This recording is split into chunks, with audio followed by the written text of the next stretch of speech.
Fica à vontade. Boa tarde. Boa tarde. Não sei quantos já me conhecem, né? Mas sou Valmir Batista, funcionário da prefeitura por muito tempo, me aposentei ali, contador, secretário. Sou, além de contador, formado em letras, lecionei aqui no colégio de ensino de segundo grau, à época, né? Foi na época de 80 até 90 e pouco, antes de se chamar ensino médio. E depois fiz curso de Direito também, sou advogado, formado, mas hoje aposentado. Literalmente aposentado. Hoje tenho minha vida vinculada à literatura, escrevo, publiquei alguns livros, muitas publicações em outros órgãos, tem um canal do YouTube também, onde eu faço entrevistas com pessoas que têm algum vínculo com a cidadania do município de Agrolândia, o conhecimento histórico, pessoas que contribuem para que a gente deixe registrado depois na internet, daqui 30, 40, 50 anos, se Deus quiser, alguém pode ler e saber um pouco da nossa história. Inclusive, eu recomendo, se vocês quiserem acompanhar, o canal se chama Caminhos e Vidas no YouTube. Lá eu tenho entrevista, entrevistas, eu recomendo que vocês assistam para fazer esse trabalho de vocês com mais detalhes contado por pessoas da comunidade. Tá? Tem uma do seu Raimundo Esser, que é muito importante, eu publiquei ontem. Tem uma do seu Alvin Haas, que é muito importante, outra do Juarez Adriano, que são 3 partes muito importantes, e assim outras também que tem lá. São Max Vil, pessoas que já faleceram, mas que eu ainda gravei antes, né, e consegui disponibilizar. Estou escrevendo um livro, esse aqui é um livro sobre a história da Agrolândia, o nome é De Trombudo Alto a Agrolândia. Já está com quase 300 páginas, onde eu tenho uma história muito boa, onde está incluso, não está publicado ainda, mas está em fase de revisão, logo vai estar disponível. Esse livro eu vou contar a história desde o início, com fotos, fatos e versões.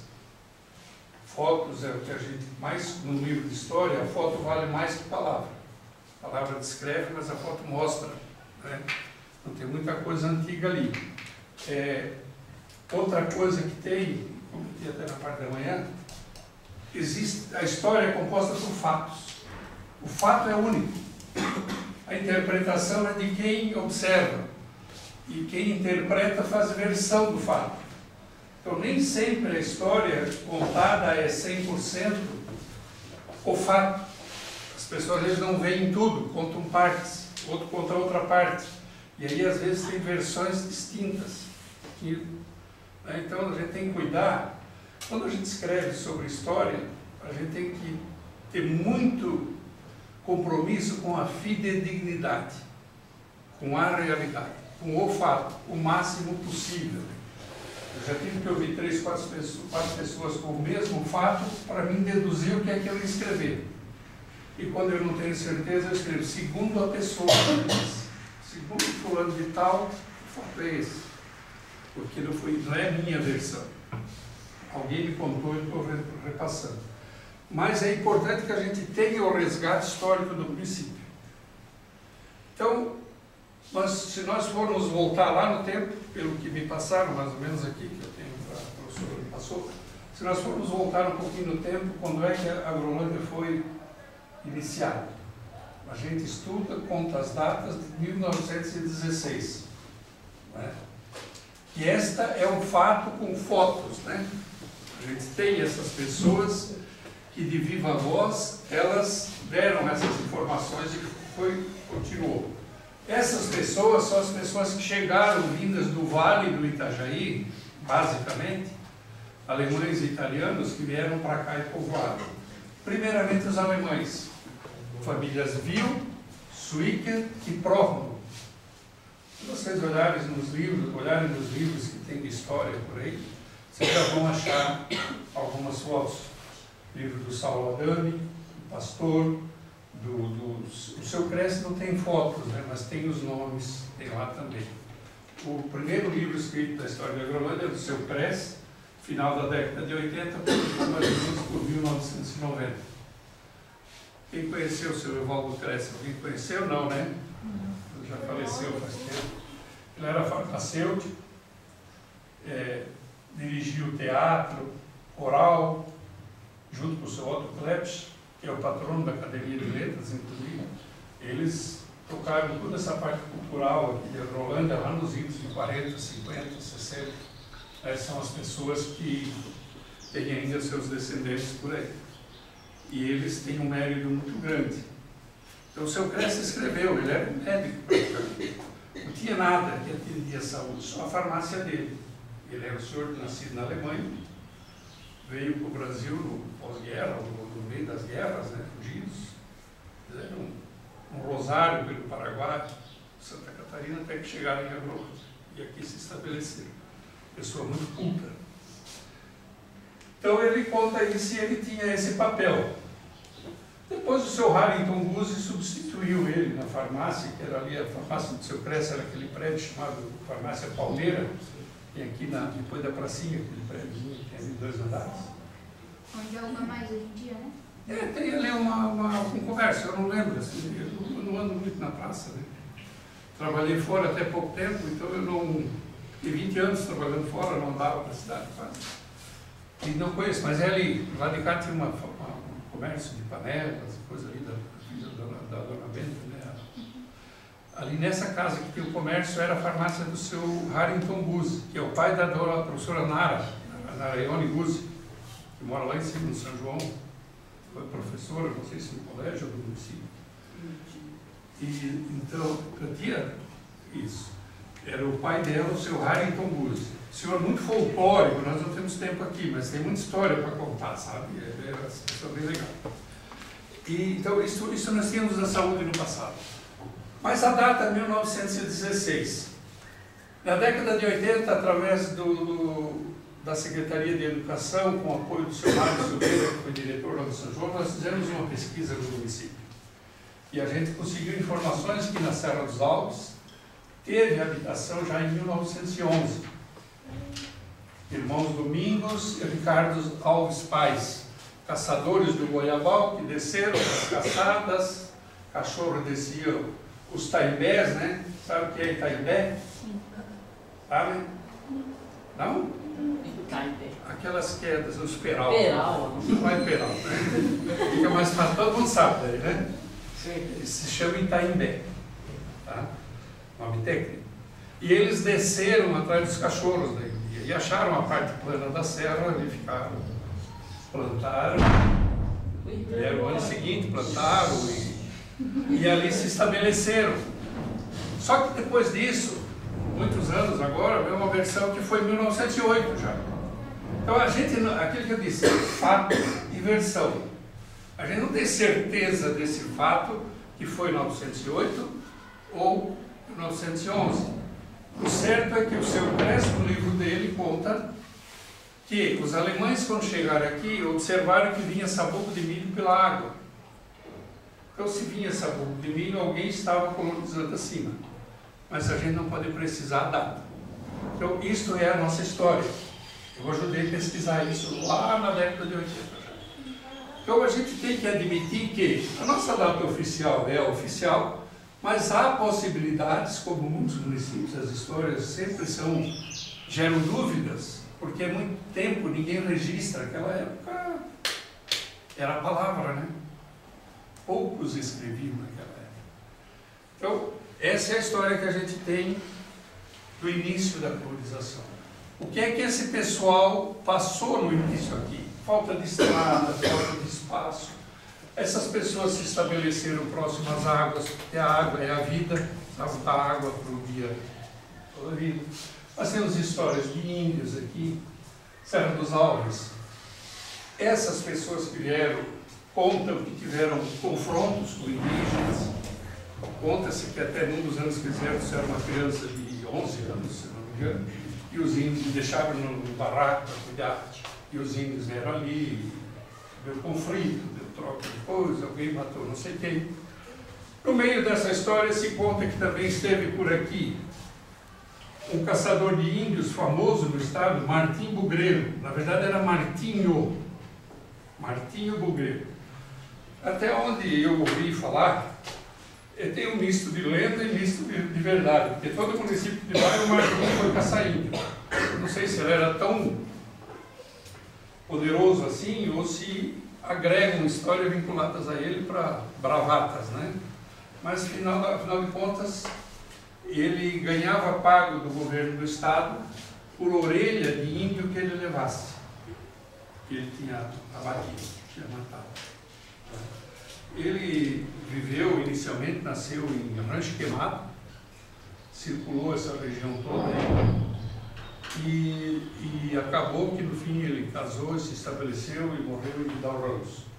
É uma história que eu tenho contada por alheios, tá? Eu não posso afirmar que isso é verdadeiro. Agora, é uma coisa que todo mundo fala, todo mundo conta da existência dele. Então a gente não pode mergulhar cegamente acreditando que esta seja a verdade, certo? Outra coisa, os primeiros moradores que vieram para cá, normalmente vinham um pai, filho mais velho, ou genro, nora, né, o filho, assim, e vieram abrir os espaços, vieram colonizar. E atrás disso veio o pessoal, amigos, o resto dos familiares, o resto é bom, né? O restante, né? Os demais, né? O resto é ruim, né? Que vieram atrás e ajudaram a colonizar. Então, foram formando as famílias, construindo suas casas. A nossa primeira serraria construída no município, que eu acabei esquecendo de falar de manhã, professor, ela foi em 1925, o senhor Leopoldo viu, lá onde é o parque aquático dos Becker, ali naquela queda d'água. Antigamente tinha mais água, hoje já é escassa, né? Como em todos os locais. Então essa é a primeira serraria e por aí vai. Nós tivemos assim, os comércios e as comunidades que foram se abrindo, né, no tempo. A gente, em muitos lugares, se estabeleceu casas comerciais. As casas comerciais, por exemplo, Serra dos Alves, já que lá tinha uma tendência de ser o primeiro espaço. O primeiro comércio que teve na Serra dos Alves, o proprietário era o senhor Alípio Rodrigues. E tem um vínculo familiar com a família de José Nazário, desses aqui, depois eles foram para Atalanta, lá na Vila Grossa, na Pecuaria, essa família Rodrigues, de lá migraram para Jaraguá. Eu conheci os mais novos, não só Alípio, né? Nasci em 55. E esse senhor, ele recebia mercadoria dos produtores da serra, e nativa, né? Assim, mercadoria direta, ele comprava feijão, arroz, aipinho, tivesse milho. E daqui do Eduardo Bauer, que era um dos comerciantes que a gente tinha aqui no centro, lá em cima onde era a fábrica de queijo, do Bauer, o seu Ingolino Gerber, aquelas raízes ali, era a base, a casa do seu Augusto Bauer. E também foi construído em 20 e pouco. Não sei se é 27 ou uma coisa assim, na década de 20. E depois tinha um irmão dele, que era o Eduardo Bauer, aqui embaixo, na Tifa da Cachaça, na entrada, aquele prédio alto ali, aquela casa grande, aquele casarão, e do lado à direita, quando a gente desce, tem um antigo açougue ali. Eles eram irmãos e tinha o Oscar Zwicker aqui no centro. Mas o seu Eduardo, segundo contou o Alvin Haas, que é quem eu tenho uma entrevista gravada, ele de carroça levava produtos da casa Eduardo Bauer para a Serra dos Alves, para o seu Alípio, para ele atender o pessoal lá.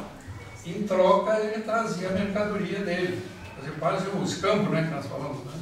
Então, é aquela troca de mercadoria. Isso acontecia, contado por ele, de viva voz. Seu Alvin Haas faleceu faz 2 anos, com 99 anos. Eu entrevistei ele, tinha 98, no Rio Grande do Sul, ainda muito bem, lúcido. Se vocês olharem lá no canal, vocês vão ver. Vale a pena ouvir a história que eu tenho para contar.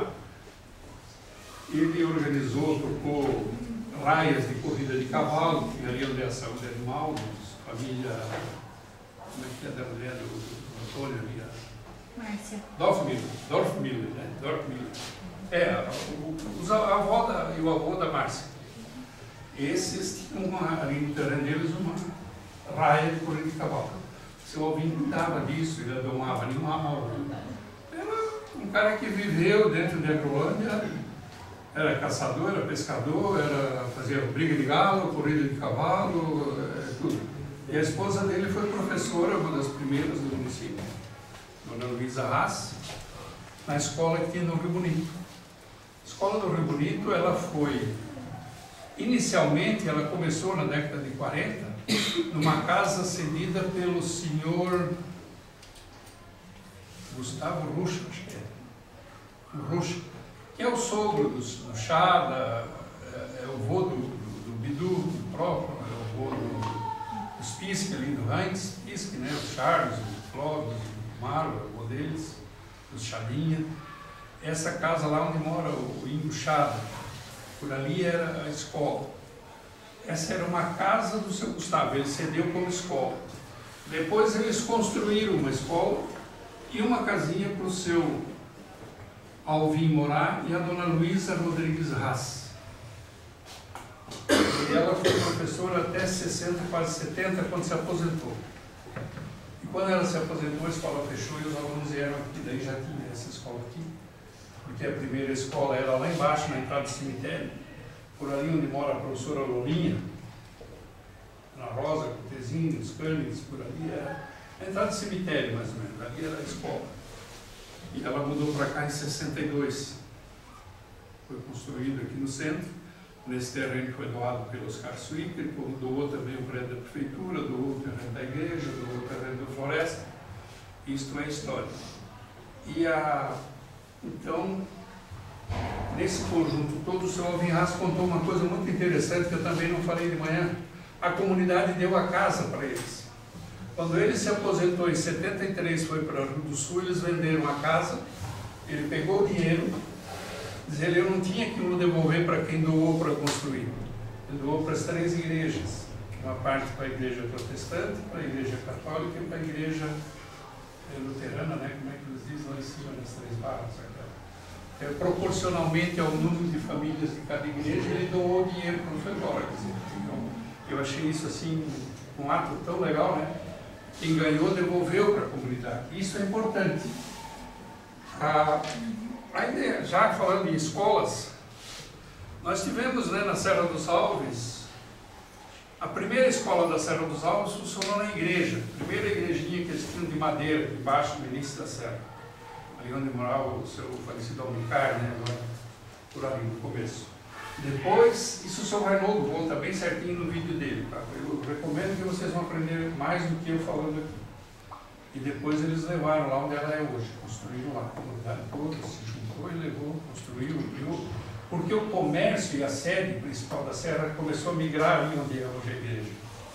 O seu Maier lá, né, o seu Henrique, o precursor lá dos Maier, ali, o Pedro, o Nelson, esses aí, ele tinha uma serraria, tinha um comércio, ele tudo aglomerou no entorno. E eles mudaram então tudo para lá. Depois a escola também foi construída, primeiro de madeira, depois de material. Depois foi construída aquela escola que é lá em cima, onde vai para a Petrolândia, já agora está desativada, tem uma creche do lado, tem material. Eu fui lá outro dia fazendo as imagens e eu vi que estavam guardados lá maquinários da Associação de Agricultores, lá em cima, à esquerda, antes de virar lá, que tem um ponto de ônibus lá de lata, lá por ali. Bom. E depois construíram a escola Eduardo Erna, aqui embaixo, né, um pouco também desativada agora, né, quase na divisa da Garganta. Né, isso é a história de lá. Né. Eu não posso contar aqui, tem muita coisa mais, mas eu tenho que fazer muito rápido, é muita coisa. Então, isto vai lá. Da Garganta também tem uma escola que é ali conjugada com a igreja, né? No Carrapato também tem uma escola. A igreja é uma escola. Essa escola que deu aula foi o João Ingles dos Santos. Não tem nenhum descendente dele aí, não. Muitos filhos. Bastante descendente. Aqui agora os Ingles dos Santos, né? E eu conheci ele. Depois ele deu aula na Serra Velha, na escola de cima. Quando vai para o Parque da Fruta, à direita, no Rio Pasto, tinha uma escola lá em cima. Prédio igualzinho, o prédio lá na madeira da Serra dos Alves. Eu distribuí a merenda escolar, né? Porque eu vim para cá em 70 e pouco. Ia com a prefeitura entregar o leite da merenda escolar. E eu visitava eles. Depois tem a escola ali da Vila dos Pinheirais, né? aconteceu em decorrência da Agropel, nem da Agropel, era do Swinker primeiro, depois a Swinker fechou, daí a Agropel adquiriu, mas ela já chamava Vila dos Pinheirais, mas ela já existe do tempo ainda que pertencia à firma Swinker. Rio Novo, uma escola estadual também, teve 2, 3 lugares. A primeira construída bem na curva do morro ali. Aí tinha problema de água, alguém doou o terreno, fizeram mais para cima. A escola de lá, e hoje desativada por causa da centralização, né? Como é que é? Da nucleação, né?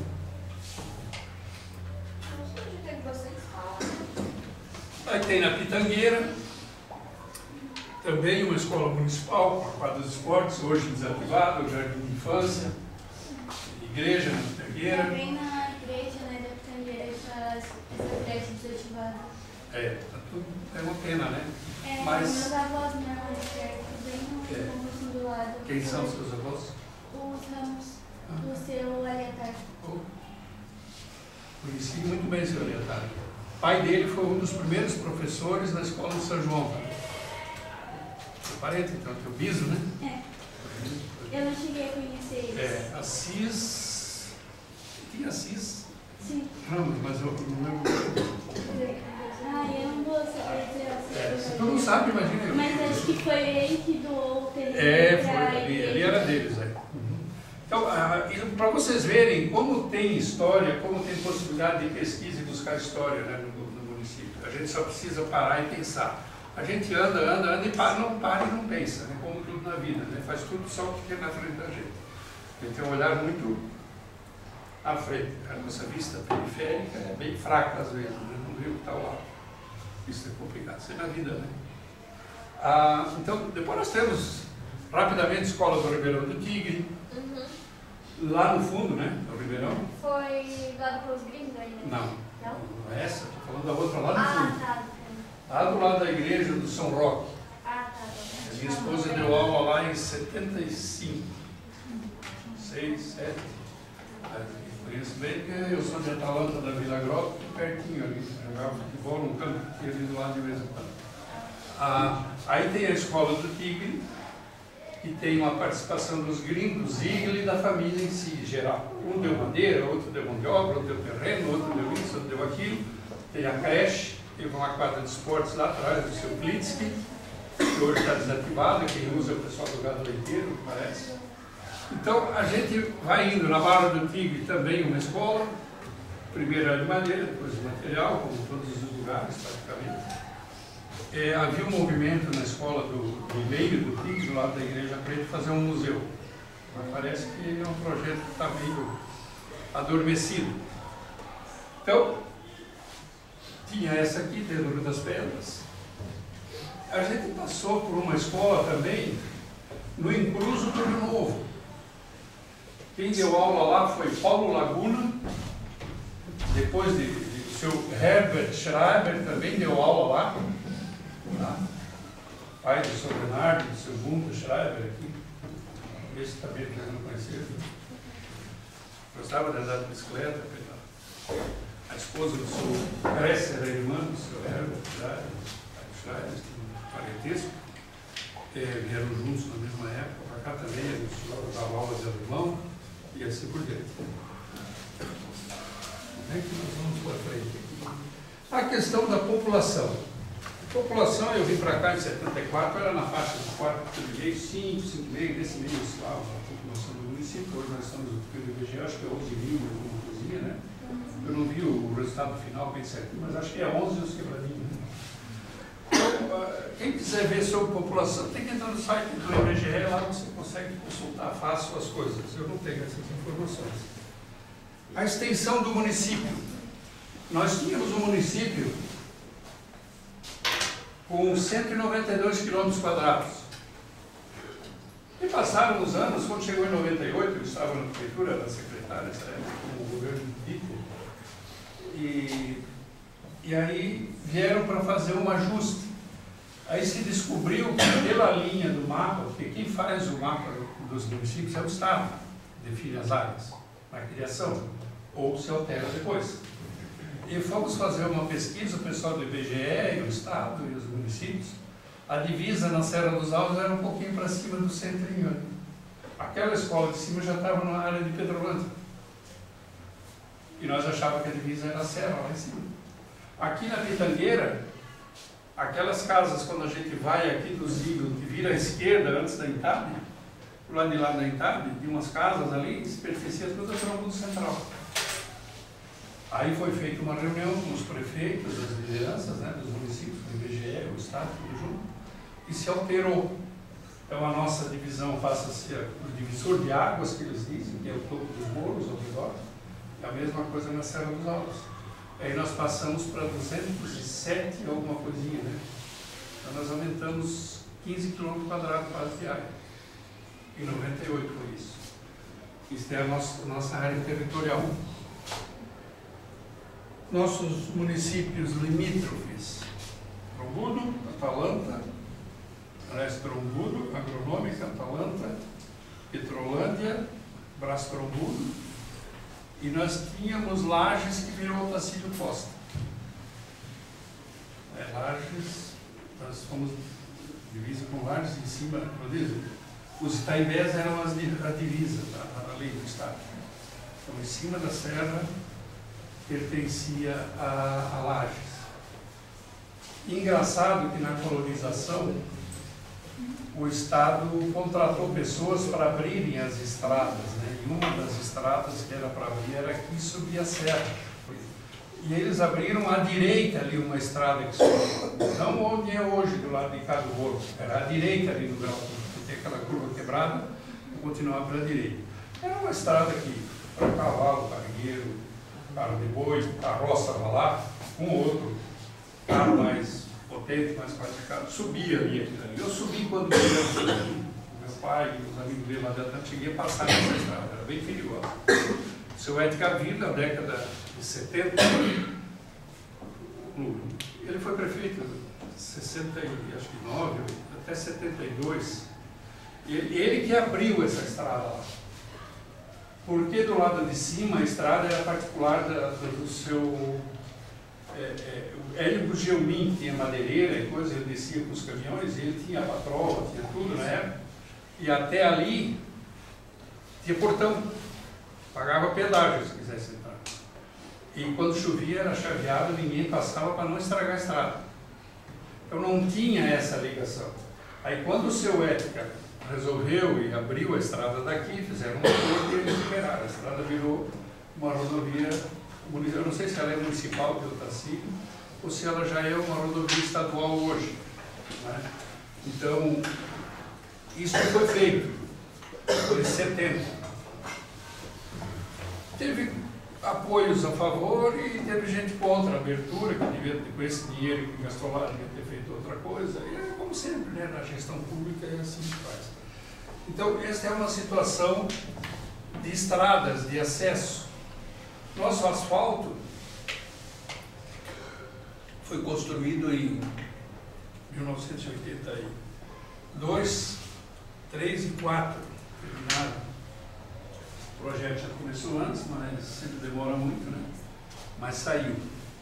E para acelerar, o seu prefeito, o seu Alex Kriser, ainda em 82, tem uma galeria lá na entrada dos Pradas, que eles dizem, ali para lá da Santinha, na curva ali, que tem uns eucaliptos, onde alaga sempre. Está um solarão, inclusive, um asfalto ali. Isso foi nós aqui da Prefeitura de Agrolândia que fizemos lá, para auxiliar, para acelerar o processo do asfalto vir. Depois foi feito uma ali no Otto Bimbal, ali na frente da Veratai, também tem né, em cima da galeria da firme, para o asfalto cedeu, para o talãozinho ali tem uma galeria, e uma aqui nos Vista, né, onde mora o Edson. Ali tem uma galeria também. A Prefeitura fez isso para o Estado, para ajudar para o asfalto vir o quanto antes possível. Calçamento no município começou também, temos o seu Alex, do meio aqui, mandando de Lajota para frente, até a pracinha aqui da frente, foi também feito por eles. Então nós começamos isso na década de 79, 80, por aí mais ou menos. Fazia as próprias lajotas de chuva, debaixo da garagem, os motoristas, quem tivesse folga ia lá ajudar. nós tínhamos funcionários, quando eu vim para cá em 74? 26, 28, contando tudo. Hoje nós temos quase 500.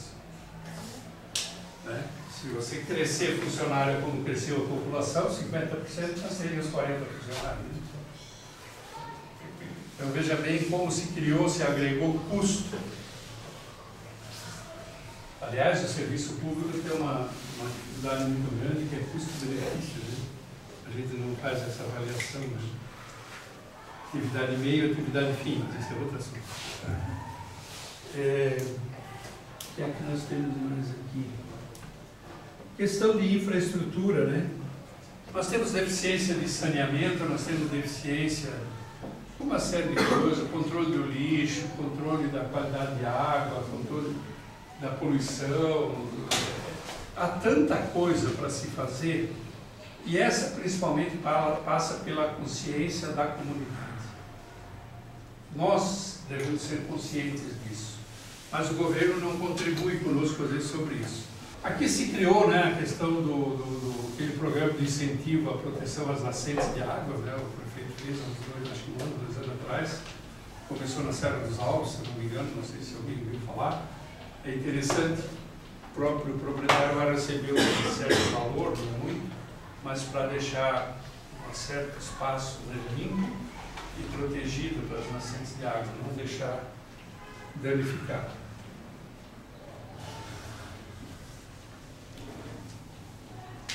A questão do transporte do lixo também, a gente tem muita dificuldade, né? Qualidade, coisa do lixo é complicado.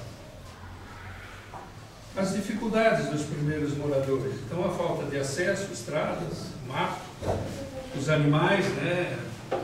Muito risco, e viviam praticamente da caça, né? Porque era caça, era pesca, e tinham que produzir, né? Até que produzisse, a dificuldade era muito grande. A locomoção, imagina, daqui do sul de carroça, né? De cavalo, eles não tinham veículos, né? O primeiro veículo veio bem mais tarde. Inclusive, o primeiro veículo era de um Bauer, acho que irmão do Eduardo Bauer, eles também, depois foi embora para Florianópolis, o filho dele foi estudar medicina, um médico até famoso hoje em Florianópolis, Henrique Bauer. Está no livro, depois tem até foto eu não consigo achar aqui, mas tem uma foto do dito cara. Então, assim vai. Isso a gente já está meio careca de falar dessas coisas, né? Todo mundo fala a mesma coisa, né? Das dificuldades, mas elas eram comuns mesmo, né? Nós tínhamos essa dificuldade.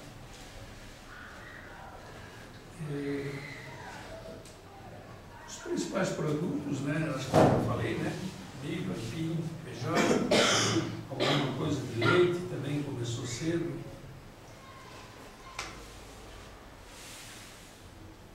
A nossa composição de habitantes, em se tratando dos que vieram pelo vale, 70% mais ou menos se dizia que eram de origem alemã e 30% italiana. Os italianos vieram um pouquinho depois. Os alemães vieram primeiro, talvez até por essa razão. E essas pessoas são originárias, se não vieram da Europa, vieram seus pais ou avós da Europa. Nas crises da Europa, sem terra, sem nada, meus avós também, quando vieram, meus bisavós, aliás, veio com 9 anos, da parte da minha mãe, da família Varmeli, e eles vieram ali para aquela região de São Bento Baixo, não, Baixo é em Nova Veneza. São Bonifácio, Águas Mornas, tinham 3 colônias ali. Uma era a colônia Teresópolis, que é quem vai para São Bonifácio. Tinha a Santa Luzia, que é onde é o Rancho Queimado. E tinha uma que era em São Pedro de Alcântara.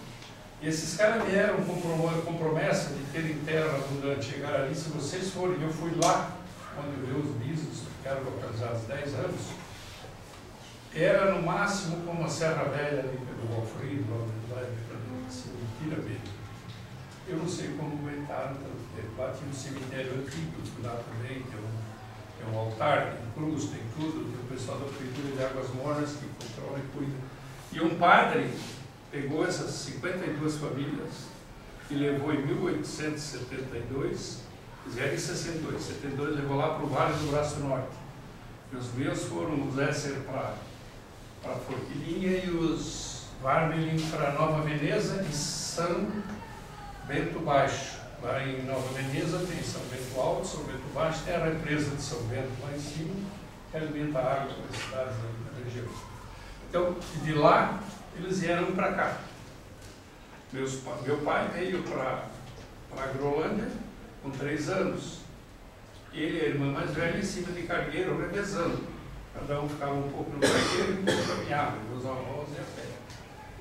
Imagino que é isso. Moravam aqui metade do Rio Bonito. Depois, com 16 anos, fui para Atalanta, na Vila Gró, e eu voltei para cá em 74. Então, essa é uma saga, né?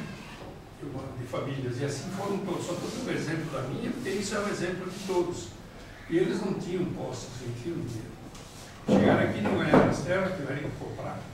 O preço não era alto, mas pela condição de arrecadação e renda que eles tinham, era difícil comprar. Em prazo. Longo prazo. Então a gente tem isso. Eu fui pesquisar em Orleans, tem uma universidade, Univave. Lá tem um museu com 2 hectares de área aberta, onde tem atafonas, tem até um lago artificial para passar com balsa, para ver como é que é. Tem alambiques, engenho de cana, essas coisas todas antigas eles têm lá.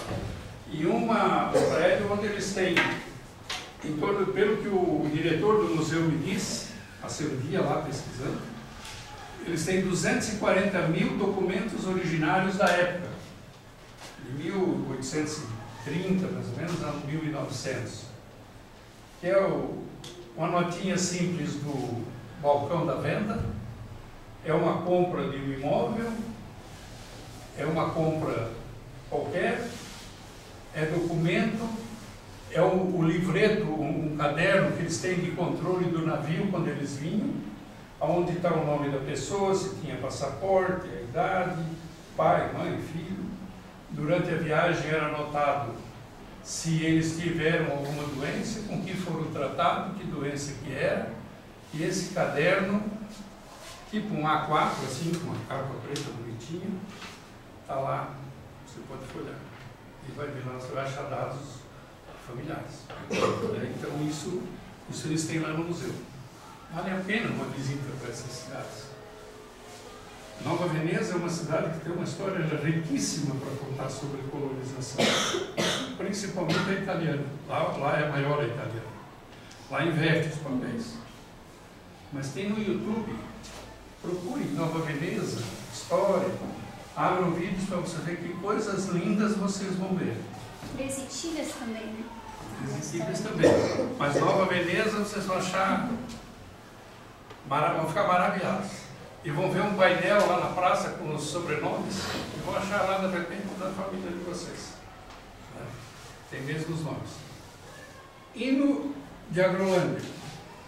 O hino de Agrolândia foi criado pelo... Tem um casal que fez um livro aqui, Saulo Adame, e o nome dela eu não lembro agora.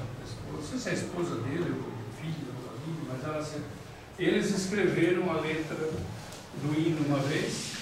Aí o Paulo era prefeito, formou uma comissão, eu fiz parte da comissão, mas participei pouco, e foi ajustado, e esse virou o nosso hino.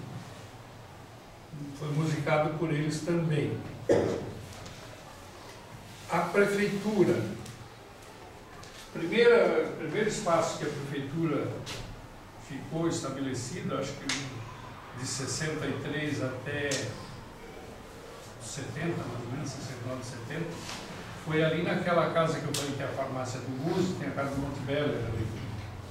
Aquela casa que era meio amarelada, meio laranja, não sei, na frente, estava toda colorida, sempre nem sei como é que está agora. Ali funcionou a prefeitura nesses anos. Depois, quando esse prédio ficou pronto, ela veio para cá. E depois aqui, o espaço ficou pequeno, então se dividiu aí, todo canto tem alguma coisa da prefeitura. Tem tem também uma primeira casa agropecuária que foi estabelecida aqui, que pertencia ao Sindicato Rural dos Trabalhadores. Nós temos dois sindicatos, temos o Sindicato dos Trabalhadores Rurais e temos o Sindicato Rural. Isso lá era do rural, se chamava Empregadores.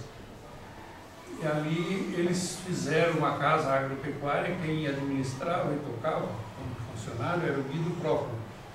Esse senhor que juntava papel, às vezes não, foi vereador, foi 2 vezes vereador, foi trabalhador no sindicato, uma pessoa que eu tenho uma entrevista dele no meu canal também, contando até sobre isso, como é que eles trabalhavam. Ele, o Gentil Alves Lourenço, que era tipo um veterinário prático, e ele acompanhava parte de animais, que mal quebravam uma perna, eles iam lá, dedicavam o que tinha que ser feito, e assim por diante. Vale a pena, eu digo que são entrevistas que valem a pena ouvir. Investir no conhecimento, na cultura de vocês. Saber um pouco da nossa história, isso é importante. Nessa época eles construíram, enquanto ficaram ali os 5 anos, eles construíram o prédio que tem lá atrás hoje, naquela esquina da rua Bruno Próprio, com a 12. Lá no fundo, lá tem do lado do Bradesco, você entra lá para dentro. A esquina lá, aquele prédio pertence ao sindicato.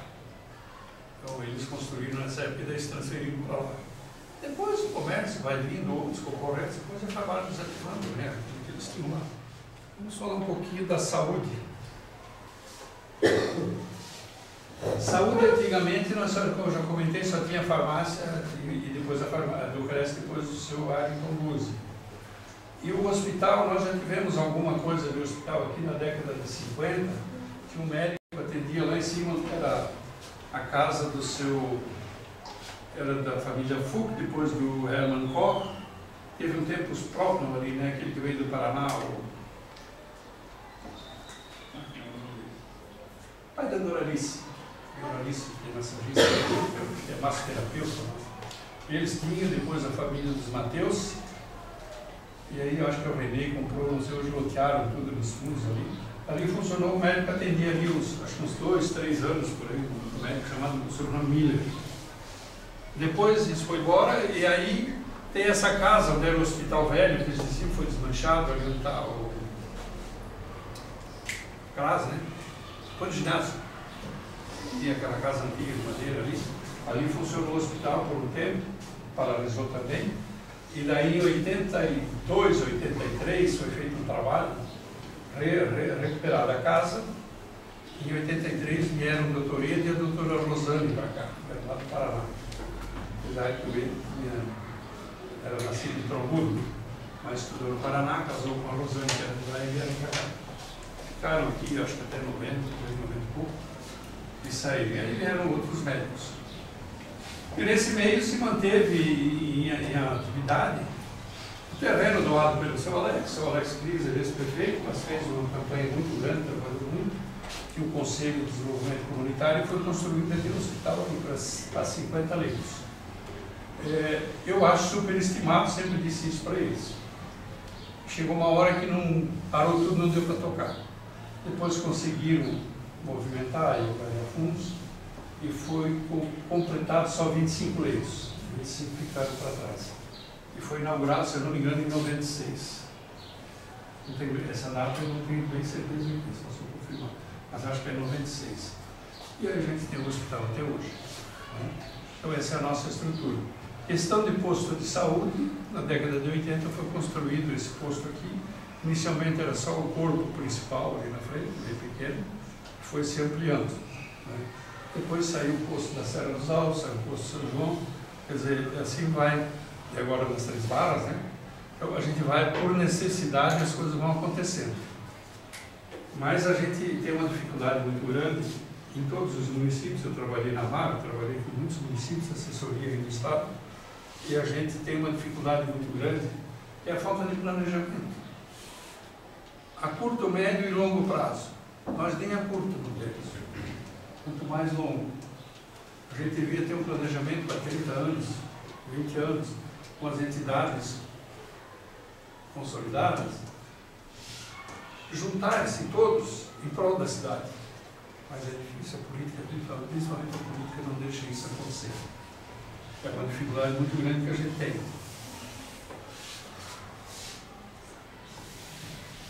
A questão econômica, né?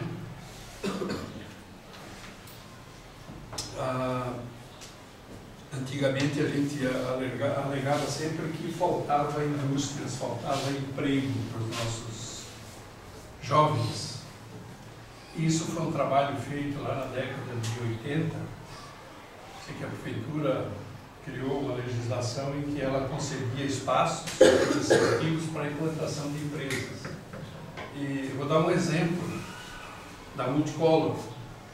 O então prefeito Renato Schreiber, ele doou um terreno para a Multicolor, doou condicionado, se em tanto tempo ele não gerasse tantos empregos, tanto isso, tanto aquilo e tal, né? Era condicionado e devolvia para o município. E o povo criticou muito. Mas vocês hoje, quem conhece, imagine quanto a Multicolor retribuiu o município com o número de empregos, com geração de renda, impostos, quanto ela beneficiou. Se ele tivesse concedido talvez, sei lá, 30, 40, ela só já pagou todos, se os outros não dessem certo. Então a gente teve mais uns 3, 4 na época que foi concedida e que ficou 5, 10 anos e quebrou, não deu certo. Mas só ela compensou, né? Então isso é importante, a cidade passou por isso. E o pior é que de tudo isso, nós tivemos a gente achava que a Multicolor ia captar a nossa mão de obra jovem. O nosso jovem foi estudar em Rio Grande do Sul, tem gente que foi para a escola agrícola em Canoinhas, em Araquari, não sei mais aonde, tudo. E esse pessoal foi e não voltou. O pessoal foi trabalhar no Rio Grande do Sul, já arrumou emprego lá, já ficou lá. Se hoje a gente observar ainda, o que vai de carro de gente daqui trabalhar em Trombudo, Rio Grande do Sul, longe de fora, por dia, Pouso Redondo, é um absurdo. O que aconteceu? Veio muita gente de fora para cá trabalhar aqui. Quer dizer, né? Se misturou. E aí o município teve dificuldade, falta de residência, falta de lotes, falta de infraestrutura para atender todas essas moradias. Isso gerou uma dificuldade muito grande. Por sorte veio as facções, hoje, já há algum tempo, a Metal Mecânica, né? São empresas que empregaram muita gente e nós tivemos a facilidade, o que é importante para o município. Passaram a ter renda, pai, mãe e filho. A renda familiar cresceu e explodiu a construção imobiliária. Olha o que foi construído de casa nos últimos 20 anos em Angolânia. É um absurdo. São poucas cidades que têm esse tamanho. Celísias, filha do Raimundo.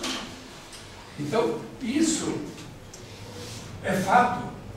Isso é fato. Né? A gente está vivendo isso, viveu isso. Teve uma quedazinha, essa epidemia e tal, mas agora parece que até deu uma recuperada. Então, o fator econômico, ele oscila muito, ele depende de muitas coisas. Hoje está mundialmente, né? Hoje, quantas empresas daqui vendem para fora do Brasil?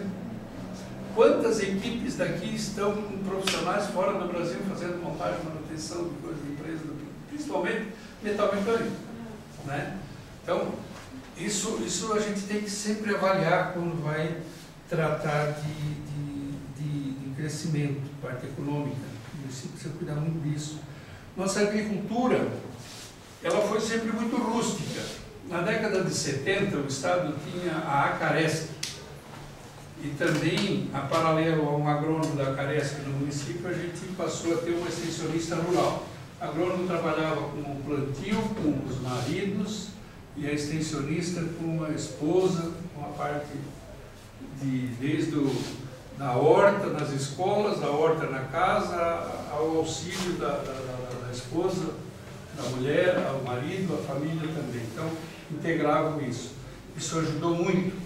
Eu lembro que na década de 70, no começo, por aí, 69, 70, quando começou aqui, meus tios lá de Atalanta vinham em reunião na casa do seu Bruno Duve, aqui em cima do Xaxim, para ouvir as orientações para começar, porque lá não tinha agrônomo ainda, nessa época em Atalanta. Então, isso ajudou muito. Depois disso, nós tivemos o desenvolvimento de tecnologias para a agricultura. Na década de 80 também, teve aqui o pessoal do Globo Rural, apresentou por 2 vezes reportagens sobre o plantio direto. A comunidade de Rio das Pedras foi modelo. Isso representou a Agrolândia para o estado todo, foi um modelo pioneiro. Se vocês ouvirem a entrevista do Heinz Schitz, que tem também lá no coisa, ele vai contar isso. Vocês podem ver. Eu sei porque eu vivi na época, estava na prefeitura e sabia que isso, como isso aconteceu. Caco Barcelos esteve aqui hospedado no Hotel do Schreier. Que hoje também não está mais ativo, né? Sabem quem é Caco Barcelos, né? Ele é repórter da Globo, o mais importante aí, o mais famoso. Faz aquelas reportagens do agora, terças-feira, como é que é? Repórter... Não, acho que não. Como é que é o nome? É aquele Não, é? Terça à Noite, né? Terças à noite. É. Ele leva jovens jornalistas dos locais para eles aprenderem a fazer a reportagem, vão fazer agora na Amazônia, fizeram em vários lugares. Ele é famosíssimo, maior. E esse cara esteve aqui, em foto aí na cidade, hospedado no hotel para fazer reportagem sobre essa situação. Eles faziam para o Globo Rural na época que ele fez. E aí, hoje tem N tecnologias, né? A questão do gado leiteiro, depois isso tudo desenvolveu, mas a gente vai sobre história. As indústrias, né? Infelizmente, hoje eu não falei, mas a gente teve aqui aquele pioneirismo que era para a destilaria autônoma Álcool Vale, que ia produzir álcool a partir da mandioca, né? Mas se tornou inviável, né? Porque a lavoura da mandioca, 2 anos o ciclo dela, é muito demorado, né? Como disse o Manhã, imagina quem é que vai trabalhar 2 anos para receber um salário. Se hoje não dá mais, o giro é muito... Você precisa de salário contínuo. E aí os plantadores abandonaram, foram para outras técnicas, outros produtos, e inviabilizou. Mas era um investimento que a gente sonhava muito. Passando um pouquinho aqui para a questão do entretenimento, que vocês colocaram aqui, ou a professora, não sei quem foi que colocou aqui, a Agrolândia já teve um cinema. Quem é que sabia disso? O cinema funcionava naquele prédio onde a Mari Eu me contou uma vez que tinha um cinema. Sim, tinha uma escada em cima, era um cinema. Na minha tinha... Assisti muitos filmes lá. 60, não Era é um lugar filme, é um cinema. Não, mas um tempo depois teve uma locadora. Depois ela passou do lado do... É a pão de queijo. Vai abrir. É em cima, sobe a escada ali, em cima tinha toda a parte de cadeira, do palco. Ali teve shows de músicos, duplas nacionais, e o cinema. E ele funcionou, eu acho que até 75, 76, uns 10 anos ele ficou funcionando. E era tinha aos domingos, sábados à noite e domingos à noite, é o que a gente tinha para ir. Era a diversão, era o local de encontro da juventude. Hoje é o posto, né? Antigamente era o cinema. Depois do cinema, era o restaurante que tinha do lado, onde o Arnildo tinha ali, agora é a Saúde. Era do seu Claudino Necro, que é o pai do Arnildo. Depois foi do Ademar Necro, irmão do Arnildo, e depois o Arnildo. Esse era o espaço. E lá, para vocês saberem mais disso, vocês não devem dormir aqui. Em alguns, né? E a gente vai ter uma conversinha no particular. Eita. Questão do esporte e dos clubes, o lazer. Né? Nós tivemos em 1931, em que horas que é? É as 15 para O Floresta foi o primeiro clube, foi criado em 1931.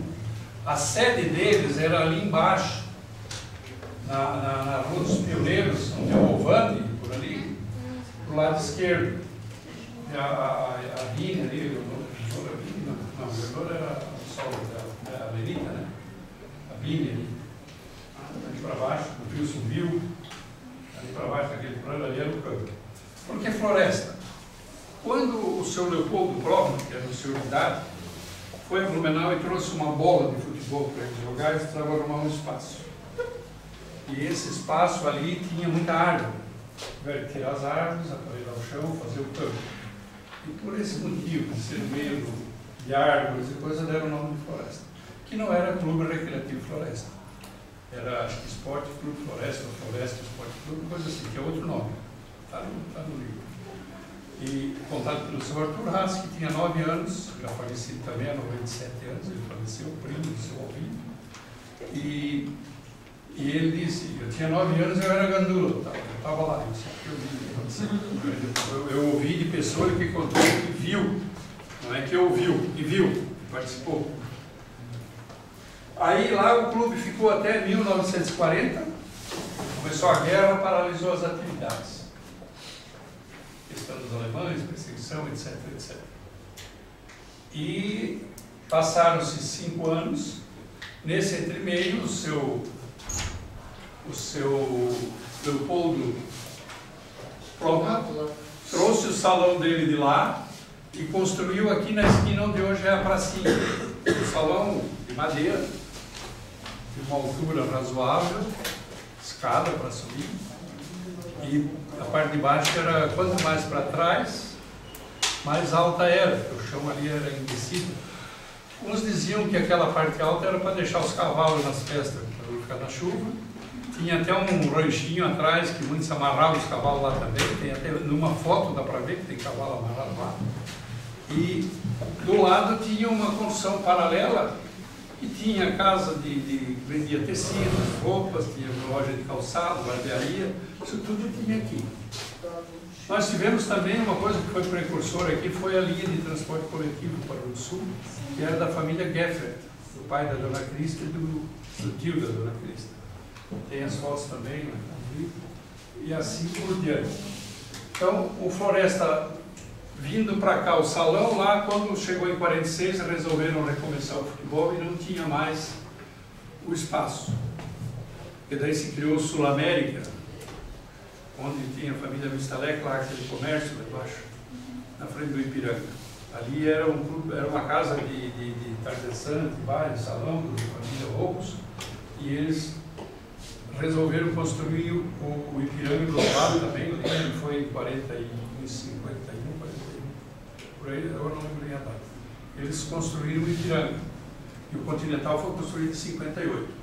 Mas o Floresta aqui, sem futebol. Aí o pessoal queria um espaço. O seu Oscar Swicker, que deu o terreno da prefeitura, parte desse terreno aqui, da igreja, e deu o terreno também para o Floresta aqui. O pessoal fez a base de enxadão, picareta, carrinho de mão, tirar o barro daqui, botar para lá, nivelar o campo. Essa é a história do campo do Floresta. E a partir da década de 60, o Continental foi fundado em 58 ou 59, né? 58, né? Março de 58, acho que é. E aí os dois começaram com aquela rixa esportiva. Até hoje ainda alguns guardam, né? E muita confusão, muita briga nos jogos e coisas, mas começaram a disputar o campeonato da Liga também, as pessoas. Então, tinha 2 times aí quase profissionais. Sim. Então, a pergunta, assim, vai fugir um pouco do contexto que o senhor está falando. Mas esse senhor que doou o terreno da prefeitura, um pedaço da escola, da Igreja Católica, do Floresta, como que ele foi adquirindo? Ele formou o patrimônio com a indústria dele, né? Mas ele ia comprando esses terrenos de quem? De umas outras pessoas de fora daqui? Não é da minha época aqui, mas como é que eu vou te dizer? É bem simples. Antigamente as glebas de terras eram grandes. Todo mundo comprou lotes, né? De 25 hectares. Imagina 25 hectares. A cidade foi se dividindo ao longo do tempo, heranças e coisas. Cada filho fica uma parte, já divide mais uma parte. Ele comprou essa parte toda. Ele tinha toda essa quadra aqui, ó, onde tem esse descascador antigo, aquela parte ali onde está a caixa, eles atendem, aquilo ali era tudo, ali tudo tinha casa de empregados. A firma Swicker, para quem não sabe, assistam a reportagem do Juarez Adriano, leiam, não, assistam no canal, vamos lá, eu recomendo. Mas tem que assistir as três partes, tem parte 1, parte 2, parte 3. Ele conta detalhadinho a história do Oscar Zwicker, a melhor versão que eu vi até hoje. Ele era um cara muito próximo ao seu Rolando, que foi o último gerente-chefe da empresa aqui, que é o pai do Caio Zwicker, que é dono da Unidas Vendas. Então, se vocês assistirem, vocês vão ver detalhadamente. Eu, para contar, é uma história grande, não tem tempo para isso. Eu recomendo isso, não é como pelo canal CBU, é pela história. Vale a pena, mas tem que assistir. Assistindo as três, vocês vão compreender tanta coisa da história agora que vocês não fazem ideia. Caminhos e vidas. O bolão veio não. O bolão chegou. Vamos lá. O Floresta daí construiu um salão social. O Continental construiu o campo de futebol. E, além do salão de baile, também construíram cancha de bolão e cancha de bocha. O Ipiranga construiu a sede do tiro para o bolão.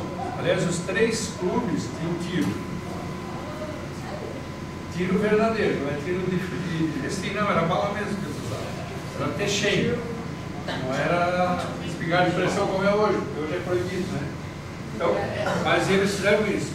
O bolão é uma modalidade esportiva que vem com a tradição alemã. Ele é originário da Alemanha, é um esporte dos alemães. É por isso que ele existe. E ele foi muito forte.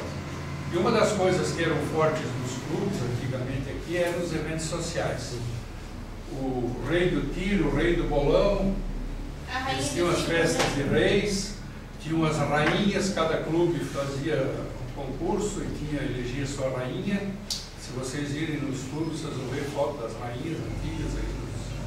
Mas as mulheres era um passarinho, né? Ah, tu é do todo.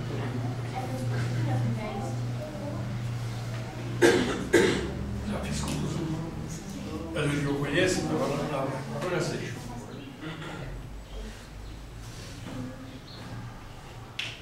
Questão de danças, festas. A linguagem é uma coisa que distanciou um pouco, né? Eu comentei de manhã também. Antigamente, esse pessoal que veio pelos lajanos, como se chamava, Serra dos Altos, Canganta, eram considerados, eles chamavam de caboclo. Hoje a gente não usa mais essa coisa. Não, aquela caboclada, sabe? Isso eu tenho que virar por comunidade, o professor também sabe disso. E isso hoje isso acabou. Eu acho que acabou. Então, havia muita discriminação, muita... não podia aquele lá namorar com o alemão com aquele lá. E assim foi na religião também. Não podia casar o evangélico, o protestante, com o católico. A gente teve dificuldade com isso aí. Porque um tinha que converter para a religião do outro. Aí o alemão diz, não, só se casar com protestante. Não autorizo, não deixa casar. Nem é teimoso. E isso a gente teve. E a questão da língua, né? Que foi bairrou também. Porque você chegava, eu disse, eu vim trabalhar na prefeitura, o prefeito foi cobrado de contratar um cara que não sabia falar alemão, eu não sabia. Continuo não sabendo. O pessoal cobrou dele. Eu chegava, se tivesse duas pessoas falando, estava falando alemão. E eu ficava lá de boa fazendo de conta, que eu estava entendendo, né? Mas isso é fato. Isso é fato. Hoje a língua alemã está se acabando. A tradição alemã está se perdendo com essa mistura. A gente não tem mais identidade. O município teria que ter identidade. As pessoas têm identidade com a nossa origem. Não é discriminar ninguém, mas é manter isso. Um pouco a gente está conseguindo resgatar a cultura da música, que é uma coisa que os alemães tinham muito. Hoje a gente, graças a Deus, está conseguindo resgatar. Tem alguns jovens ingressando na música. Que bom! O Neto falava que é mais todo mundo que está fazendo. Então, é isso que a gente precisa. Nós temos que resguardar a nossa história. Fala. Então, uma pergunta. As mulheres, elas atiravam com aquele passarinho, né? Ou era com arma? Porque lá no Flamengo não é assim que é com Não, era passarinho. com arma, mas naquela tabela lá, com passarinho. Porque aí tu Quem tinha o melhor tiro era a rainha. Ou o rei, tanto faz. Sim, mas tipo, as mulheres eram passarinho, os homens eram uma arma mesmo. não sei, mas elas atiravam o passarinho que nós estamos falando, é um desenho numa plataforma lá de Eternite, como é que é? Não, Eternite não, como é que chama? É tipo uma madeira. Fugiu o nome. MDF. Nem MDF, é outra É coisa. mais fino. Mas tudo bem, mas era isso. Aí tu dá um formiguinho, é um passarinho de madeira. Aí tu no teto assim, né? Tá no teto aqui. Tipo, aí tu solta e pra acertar. São técnicas, né? Mas aqui eles tinham uma placa, numa certa distância, fixa. Não, sim, só que aí, tipo, eu perguntei se o senhor sabe se antigamente aqui era usado esse passarinho de madeira. Não conheço, só essas placas. Que estão nos clubes, alguns outros já eliminaram, uma pena, né? Mas tem lá. Ele larga, né? Solta ele com um cordãozinho. Sim, né? Eu sei o que está falando. Eu não falei de manhã pousadas, restaurantes e hotéis. Nós antigamente na cidade, nós não tínhamos hotéis. Tinha aqui em cima um senhor, Duve, não lembro agora o primeiro nome dele, mas é ali onde o barato está estabelecido, era esse imóvel.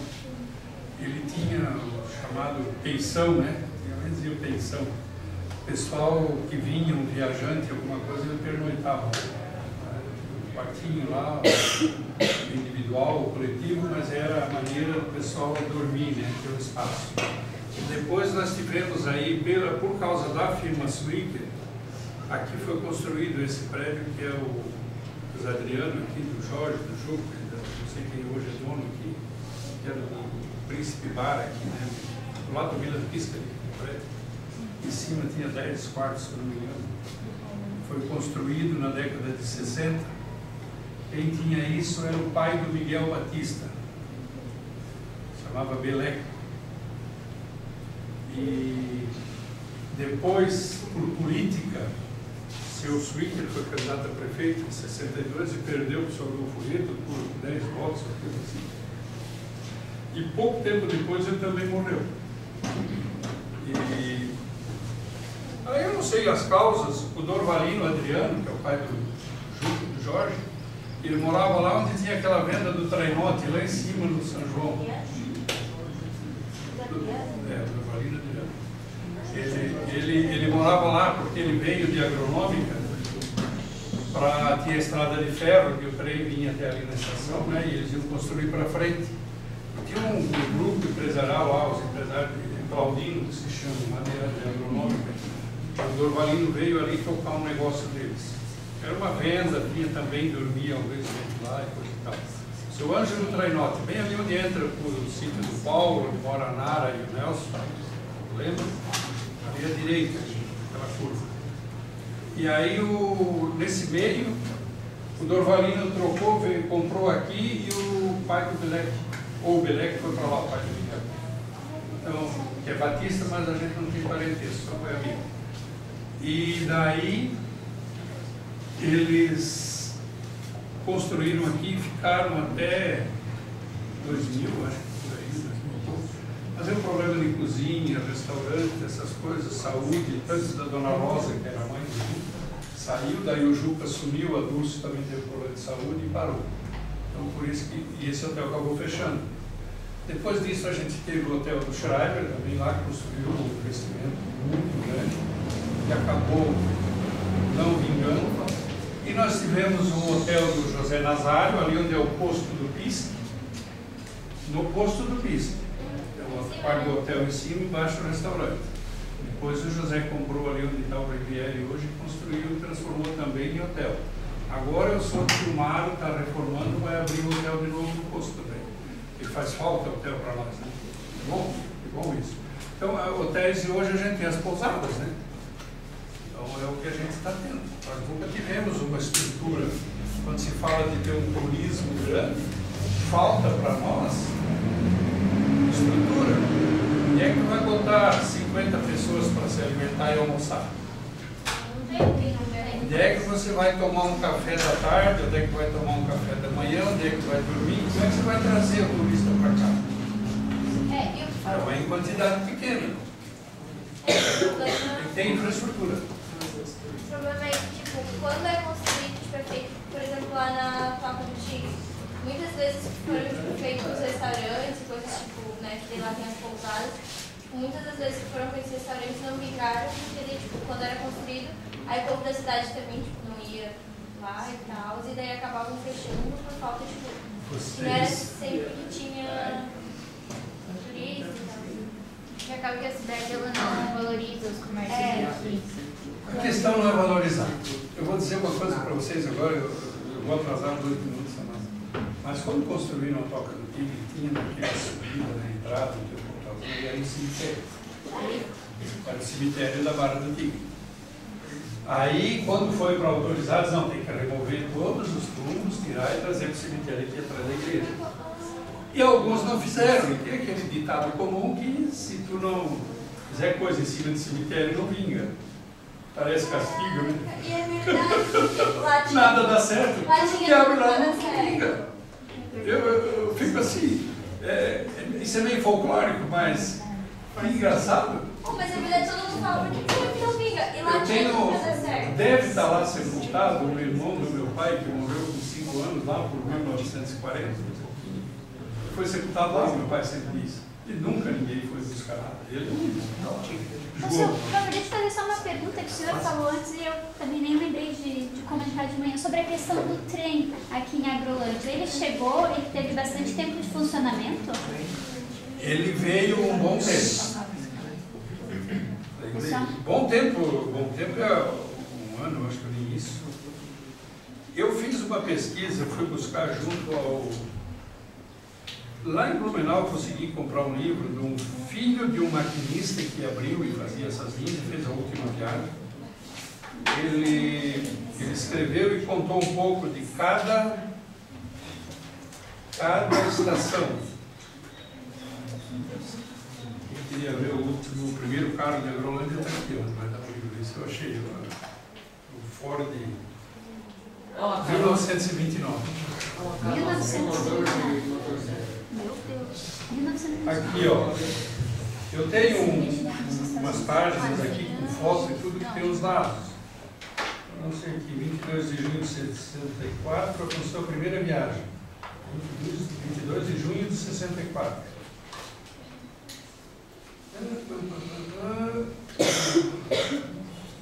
Apesar de todas as comemorações pela conquista, em pouco tempo depois do ano, a decorrência de fortes chuvas, gastaram a estrutura dos trilhos em 1966. O trecho não foi mais recuperado, acho que era Pinheiro que falava, e o trem deixou. Então foi de junho de 64 a uma data de 66. 1 ano e pouco. Deixa eu só complementar mais uma coisa do trem, depois o pessoal pode fazer.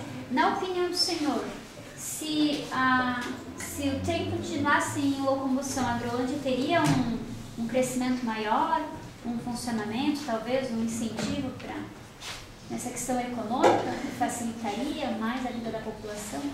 Tem uma coisa importante nisso, que naquela época a ideia era subir isso aqui até Lages, juntar com a outra via que vem lá de Porto União, Caçador, passa lá por cima, tudo, se junta em Lages, onde se faria um encontro com recebimento de produção, né, os vagões, apesar que os vagões dessa ferrovia aqui, elas não podiam ser muito grandes porque a diferença do espaçamento de trilha era estreito, era um espaçamento para passageiro. O trem de carga precisa de um espaçamento maior. Tanto é que onde tem cidades maiores, eles têm 2 trilhos. Tem um para os de carga e tem um para os de pessoas, que é leve. Mas agora, passado tudo isso, há uns anos atrás começou esse movimento da ferrovia do frango. E isso, eu participei, porque eu estava na nave, que foi nos pedido, e eu vim guiar eles aqui. A gente foi na estação, subiu, foi até em cima do Rio Novo, viu tudo onde era o espaço. A proposta era fazer o projeto e reabrir essa linha, passar por aqui e daqui direto ao aeroporto de Correia Pinto. Dali ia Chapecó. Então, conciliava. Quem quisesse vir para o porto vinha, quem quisesse ir para o aeroporto para exportar ia. Isso se construído para o Vale ia ser uma maravilha, né? Para a gente tirar quantos caminhões da estrada. Só isso já valia. Só mais uma última pergunta. Você vai perguntar a pergunta aqui. Eu ia perguntar a pergunta. Eu não tenho pressa, pressa é o compromisso de vocês. A ferrovia que ali o ponto do trem ali, ele vai ser reaberto? Vai ser reformado? Esse espaço deve ter sido declarado de interesse público pela União e ele pertence à União. Gostaria de recomendar para vocês, eu trabalho com literatura, que vocês leiam, estudem. A escola dá para vocês a transferência de conteúdo. Se darem vocês estudar em casa, vocês querem crescer alguém na vida, estudem, leiam, aprendam a escrever, aprendam a compreender uma relação, aprendam a colocar uma ideia central de vocês no papel, fazer uma redação, certo? Isso é importante. Amanhã vocês têm vestibular, vocês têm Enem, vocês vão precisar fazer uma redação, não vão conseguir compreender o que está escrito no conteúdo que direciona a redação, não vão saber formular pensamentos, parágrafos, pontuação, palavras mais adequadas para dar mais valor ao texto de vocês. Façam isso. Naquela palestra, uma professora, Elaine Camargo, e ela disse uma coisa: querem crescer? Escrevam todo dia um pouquinho da vida de vocês num caderno. Guardem para vocês, não precisa mostrar para ninguém. Isto é para vocês. Escrevam e guardem. Daqui meio ano, leiam o que escreveram hoje. Avaliem a maneira de pensar de vocês. Daqui um ano, leiam de novo. Vejam como é que vocês estão pensando sobre a vida. Escrevam sobre a vida de vocês. E isso eu achei fantástico, essa ideia. O livro é o melhor amigo que vocês podem trazer para a vida de vocês. Livro de grandes personalidades, de pessoas de sucesso, que sejam referências para vocês aprenderem a ter persistência e se tornarem cidadãos de fato. Obrigado.